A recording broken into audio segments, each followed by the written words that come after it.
Nu skal vi lave et bevis for den kvadratiske ligning, som er den her, og det afhænger af diskriminanten.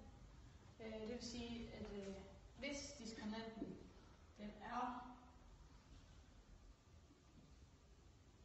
mindre end 0, så er der ingen løsning. Så er ændringsligningen uløselig. Og hvis diskriminanten er lige med 0, så er der en løsning. Så vi prøver at skrive ligningen op her.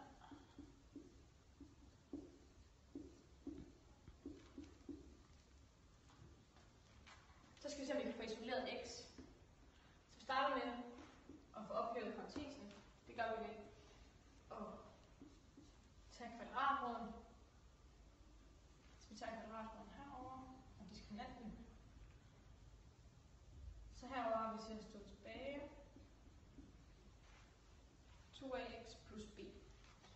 Det næste vi gør, det er at få flyttet b over på den anden side.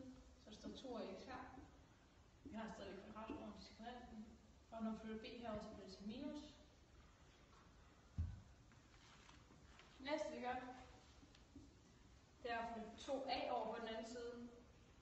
Og når der står syg i gangen her, så skal vi gøre det modsatte, som jo så er dividere. Så vi dividerer med 2a herover.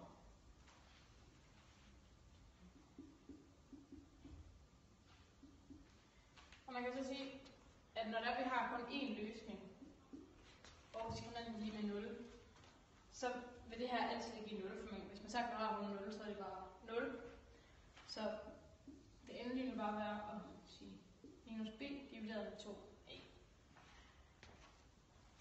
Så det her det er formlen for at finde diskriminanten, hvis der er én løsning.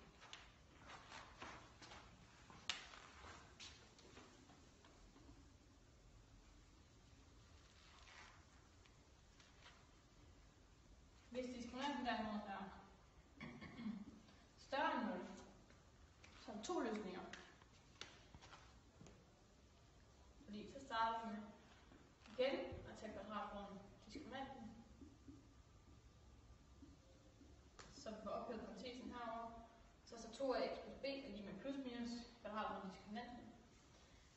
Så skal vi igen have flyttet b over på den anden side. Så det bliver minus b. Vi har 2ax tilbage herovre. Så skal vi have